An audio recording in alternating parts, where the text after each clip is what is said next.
Hello.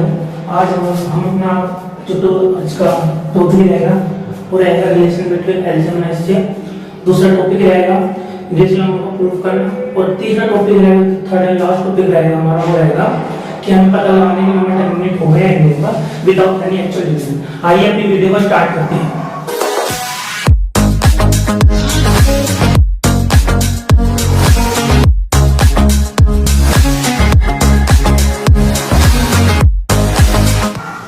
जैसे मैंने बताया कि हमारा जो फर्स्ट टॉपिक रहेगा वो रहेगा एचसीएफ और एचसीएफ के बीच में रिलेशन। तो हम दोनों नंबर के बीच का रिलेशन पढ़ चुके थे। आगे पढ़ेंगे 3 नंबर के एचसीएफ और एचसीएफ के बीच में रिलेशन। तो क्या होता है वो रिलेशन? अगर मान लो 3 नंबर का मैं क्या निकाल रहा हूं, एचसीएफ निकाल रहा हूं, ठीक है। तो हम इसे किसके बराबर मिलेगा, a into b into c multiply HCF of there are 3 given number, जो भी 3 नंबर एचसीएफ। फिर क्या करेंगे, एचसीएफ तो निकालेंगे लेकिन दो के नंबर का पेयर बना के निकालेंगे।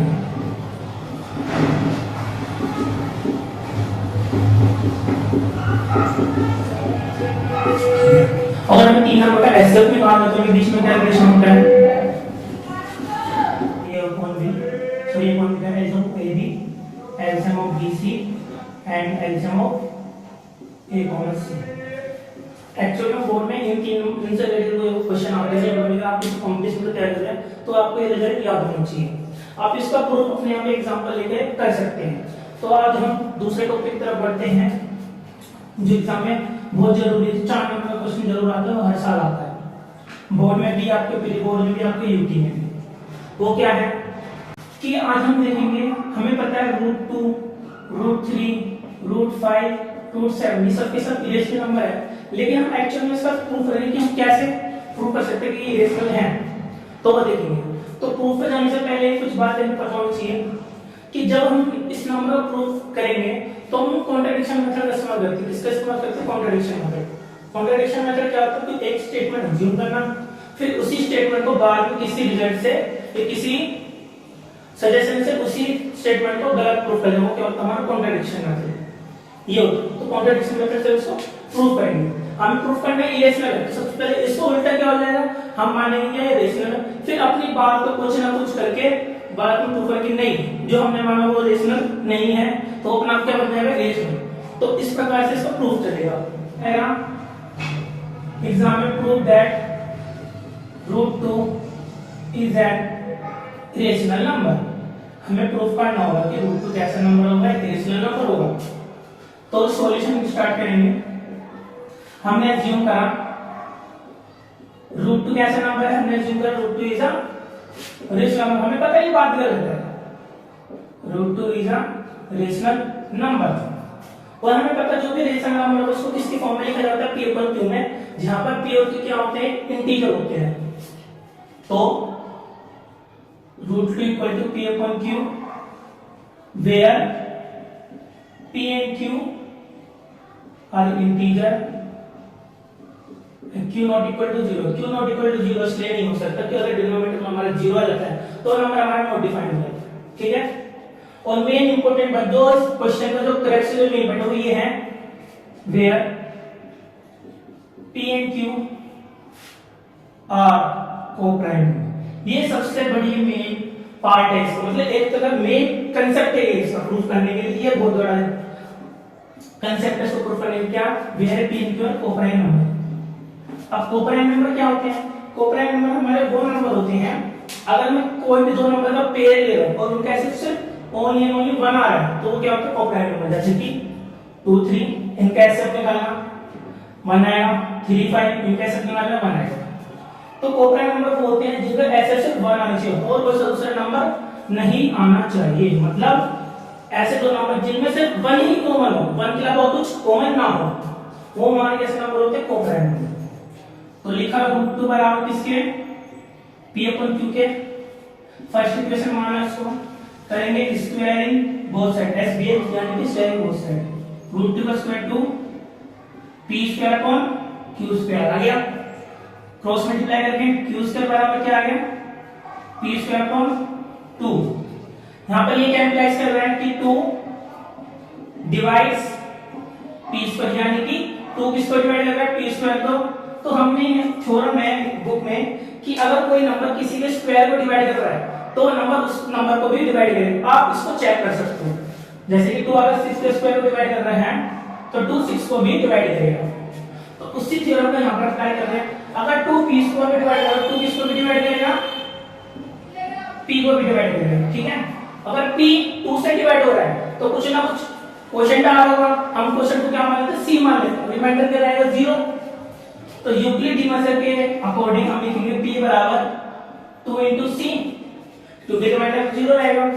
अब इसमें क्या करते हैं, इस p को हम पुट कर देते हैं इस वाली इक्वेशन में, इसको सेकंड मान लेते हैं, put second in equation first, दूसरी वाले को किसमें डाल दें, फर्स्ट वाले में डाल दें।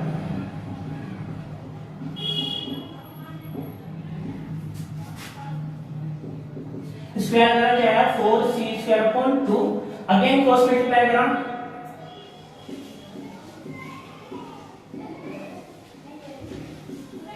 ये आया। तो फिर से यहाँ पे एक प्रॉपर्टी लगी कि अगर 2 की स्क्वायर को डिवाइड करना, 2 किसको भी डिवाइड करेगा, q को भी डिवाइड करेगा।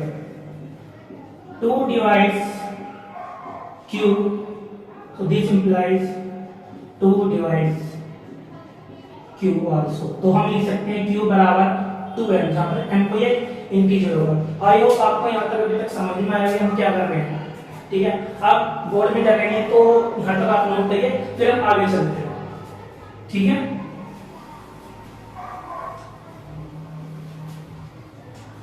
तो q बराबर 2m, तो हम यहाँ से देख रहे हैं कि p और q में से अभी तक 1 ही कॉमन था, लेकिन यहाँ पर क्या है, p बराबर क्या है 2c और q बराबर क्या है 2m। तो यहाँ पर हम देख रहे हैं p में और q में अभी भी एक नंबर कॉमन है, वो क्या कॉमन है 2। So 2 come as a common in p and q। तो 2 कॉमन आ रहा है p एंड q, लेकिन हमने पहले मान के चला था कि p और q प्राइम नंबर है, यानी कि उनमें से 1 कॉमन है, उसके अलावा कुछ कॉमन नहीं हो सकता। तो ये हमारी कंडीशन को वोलेट कर रहा है। तो 2 common in p and q, so p and q are not co-prime, hence root 2 is not rational number, therefore it become an irrational number।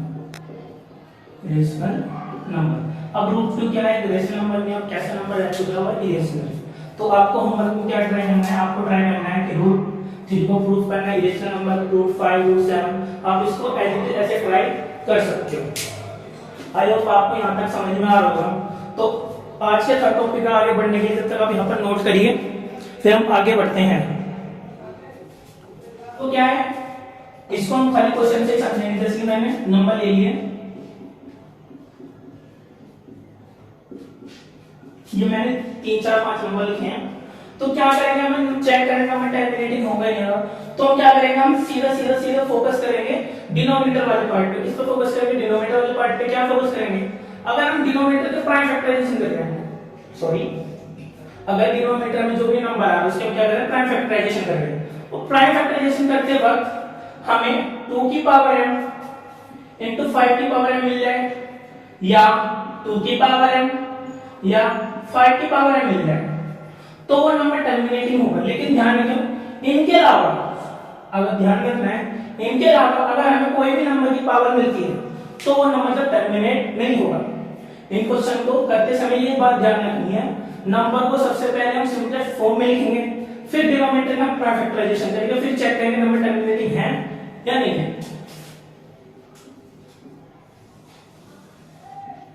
तो पहले इसको देख लेते हैं, 1.8 का प्राइम फैक्टराइजेशन करना क्या आएगा, 2 की पावर 3 आएगा, करेंगे देख लेते हैं, यही आएगा।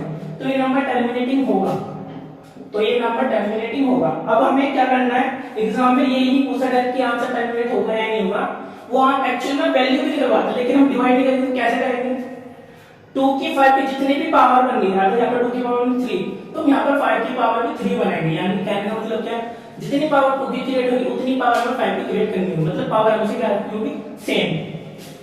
तो 5 की पावर 3 से ऊपर मल्टीप्लाई, 5 की पावर 3 से मल्टीप्लाई नीचे करा, ऊपर आया 5 की पावर 3, प्रॉपर्टी आ गया तो क्या आ गया 10 की पावर 3, 5 को क्यूब होता है 125, 10 को क्यूब क्या होता है 1000, और हमें पता है जब भी नीचे 100, 10, 10,000 ये होता है, इनको डिवाइड करना थोड़ा इजी रहता है, तो इसको जब इससे डिवाइड करना आंसर हमारा क्या आ जाएगा ये, तो ये नंबर टर्मिनेटिंग भी है और डिवाइड करके ये आएगा।